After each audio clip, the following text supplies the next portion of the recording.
କାନ୍ଥରେ ଟଙ୍ଗା ଯାଇଛି ମୃତ ଝିଅ ଲଳିତାର ଫଟୋ। ଆଉ ଫଟୋରେ ଫୁଲମାଳ ବି ଦିଆଯାଇଛି। କିନ୍ତୁ 18 ମାସ ତଳେ ମରିଯାଇଥିବା ଝିଅକୁ ଦେଖି ସମସ୍ତେ ଆଶ୍ଚର୍ଯ୍ୟ ହୋଇଯାଇଥିଲେ। ବାପା ନିଜେ ନିଜ ଝିଅର ଶବକୁ ମଶାଣିରେ ସତ୍କାର କରିଥିଲା। ଆଉ ବର୍ଷେ ପରେ ଝିଅର ଶଲ ବି ପବିତ୍ର ଗଙ୍ଗା ନଦୀରେ ବିସର୍ଜନ କରି ଆସିଥିଲା। ହେଲେ ମରିଯାଇଥିବା ଝିଅକୁ ଅଚାନକ ଜୀବନ୍ତ ଦେଖି ଖାଲି ପରିବାର ଲୋକ ନୁହେଁ ବରଂ ଗାଁ ଲୋକ ବି ଆଶ୍ଚର୍ଯ୍ୟ ହୋଇଯାଇଥିଲେ। ଖାଲି ସେତିକି ନୁହେଁ, ଝିଅର ମୃତ୍ୟୁର କାରଣ ପାଇଁ ଚାରି ଜଣ ଜେଲରେ ସଜା ବି କାଟୁଛନ୍ତି। କ'ଣ ଥିଲା ପୁରା କାହାଣୀ?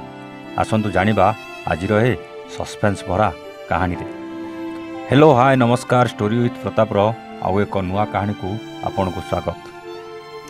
ଲଳିତା ଭଲ ପାଉଥିଲା ଫାରୁକକୁ। ହେଲେ ଝିଅର ପରିବାର ଲୋକେ ଏହି 2 ଜଣ ପ୍ରେମକୁ ବିରୋଧ କରୁଥିଲେ। ଶେଷରେ ଝିଅ ଲଳିତା ଭଲ ପାଉଥିବା ନିଜ ପ୍ରେମିକ ଫାରୁକ ସହିତ ଘରୁ ଲୁଚି ପଳେଇ ଯାଇଥିଲା। ଏପଟେ ଲଳିତାର ବାପା ଝିଅ ନିଖୋଜ ହେବାର ଏତଲା ଥାନାରେ ଦିଏ। ଆଉ ଫାରୁକକୁ ସନ୍ଦେହ କରି ପୋଲିସ ଆଗରେ ସବୁ କଥା କୁହେ। ହେଲେ ଲଳିତା ନିଖୋଜ ହେବାର ଠିକ୍ ପରଦିନ ଏକ ଶବ ମିଳେ। ଆଉ ଶବ ଏମିତି ଅବସ୍ଥାରେ ମିଳେ ଯାହାକୁ ଚିହ୍ନିବା କଷ୍ଟକର ହୋଇପଡ଼େ।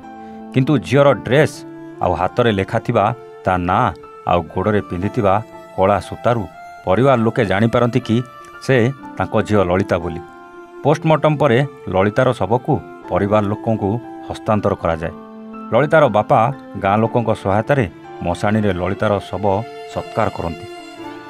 ଆଉ ବର୍ଷେ ପରେ ଗଙ୍ଗା ନଦୀରେ ଅସ୍ଥି ବି ବିସର୍ଜନ କରନ୍ତି।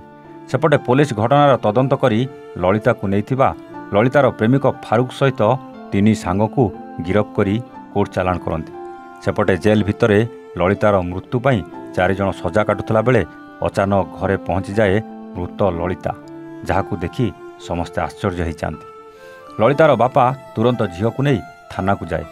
ଆଉ ନିଜ ସହିତ ଘଟିଥିବା ସବୁ କାହାଣୀ ପୋଲିସ ଆଗରେ ଲଳିତା ବଖାଣେ। ଲଳିତା ଫାରୁକକୁ ଭଲ ପାଉଥିଲା, କିନ୍ତୁ ପରିବାର ଲୋକେ ଆମ ପ୍ରେମକୁ ବିରୋଧ କରୁଥିଲେ। ସେଥିପାଇଁ ଆମେ ଘରୁ ଲୁଚି ପଳେଇ ଗଲୁ। ଆଉ 2 ଦିନ ଗୋଟେ ସହରରେ ସାଙ୍ଗ ହୋଇ ରହିବା ପରେ ପ୍ରେମିକ ଫାରୁକ ମୋତେ ଆଉ ଜଣେ ଫାରୁକକୁ 5 ଲକ୍ଷ ଟଙ୍କାରେ ବିକ୍ରି କରିଦେଲା। ଆଉ ମୋତେ ନେଇ କୋଠିରେ ରଖିଥିଲା। ମୁଁ ସୁବିଧା ଦେଖି କୋଠିରୁ ଖସି ଆସିଛି ବୋଲି କହିଛି ଲଳିତା। ହେଲେ ଯଦି ଲଳିତାକୁ ଫାରୁକ କୋଠିରେ ବିକିଥିଲା, ତାହେଲେ ଲଳିତାର ପରିବାର ଲୋକେ ଯାହାକୁ ନିଜ ଝିଅ ବୋଲି ଭାବି ଶବ ସତ୍କାର କଲେ ସେ କିଏ? ଯଦି ଲଳିତା ବଞ୍ଚିଛି, ତାହେଲେ ଲଳିତା ମୃତ୍ୟୁ ପାଇଁ ସେ 4 ଜଣ କେମିତି ସଜା କାଟୁଛନ୍ତି? ଏସବୁ କଥା ଲଳିତା ପାଖରୁ ଶୁଣିବା ପରେ ପୋଲିସର ମୁଣ୍ଡ ଚକ୍କର ଖାଇଯାଇଛି। ଆଉ ପୋଲିସ ସତ ଜାଣିବା ପାଇଁ ଜୋରଦାର ତଦନ୍ତ ଆରମ୍ଭ କରିଦେଇଛି। ଏମିତି ଏକ ଘଟଣା ମଧ୍ୟପ୍ରଦେଶରେ ଘଟିଯାଇଥିବା ବେଳେ ପୋଲିସର ତଦନ୍ତ ପରେ ତ ସତ ସାମ୍ନାକୁ ଆସିବ। କିନ୍ତୁ ଦର୍ଶକ ବନ୍ଧୁ, ଏଠି ଗୋଟେ କଥା କହିବି। ପରିବାର ଲୋକଙ୍କ ବିରୋଧ ସତ୍ତ୍ୱେ ପ୍ରେମ କରି ଲଳିତା ଫାରୁକ ସହିତ ଯିବା କେତେଦୂର ଠିକ୍ ଥିଲା? ଆଉ ପରିବାରକୁ ଛାଡ଼ି ପ୍ରେମିକ ଫାରୁକକୁ ବିଶ୍ୱାସ କରି ଯାଇଥିବା ଲଳିତାକୁ ଫାରୁକ ଦଲାଲ ହାତରେ ବିକିବା କେତେ ଠିକ୍ ଥିଲା? ଆଉ ଏ ଲଳିତା ବଦଳରେ ଯେଉଁ ମହିଳାର ଶବ ସତ୍କାର କରାଗଲା, ସେଥିରେ ଫାରୁକ ଆଉ ତା ସାଥୀର ହାତ ଅଛି କି? ଏସବୁ ପ୍ରଶ୍ନର ଉତ୍ତର କମେଣ୍ଟ କରି ନିଶ୍ଚିତ ଜଣାଇବେ।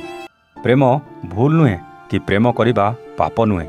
କିନ୍ତୁ ନିଜ ପାଇଁ ଉଚିତ ଜୀବନସାଥୀ ନ ବାଛି ଆଉ ଯାହାକୁ ପ୍ରେମ କରୁଛନ୍ତି ତାଙ୍କ ବିଷୟରେ କିଛି ନ ଜାଣି ଅନ୍ଧ ଭାବରେ ଭଲ ପାଇ ପରିବାର ଲୋକଙ୍କ ବିରୋଧ ସତ୍ତ୍ୱେ ଏମିତି କରି ଦଲାଲଙ୍କ ହାବୁଡ଼ରେ ପଡ଼ି କେତେବେଳେ ନିଜ ଜୀବନ ଯାଉଛି ତ କେତେବେଳେ କିଏ ଟଙ୍କା ପାଇଁ ବିକ୍ରି କରିଦେଉଛନ୍ତି। ପ୍ରେମ କର, ହେଲେ ପ୍ରେମ ପାଇଁ ନିଜ ଜୀବନକୁ ବିପଦରେ ପକାଅ ନାହିଁ। ଆଜି ପାଇଁ ରହୁଛୁ। ଆମେ ପୁଣି ଆସିବୁ ଆଉ ଏକ ନୂଆ କାହାଣୀ ସହିତ ଷ୍ଟୋରି ୱିଥ୍ ପ୍ରତାପରେ। ସେତେବେଳେ ଯାଏ ନମସ୍ତେ, ଜୟ ଜଗନ୍ନାଥ।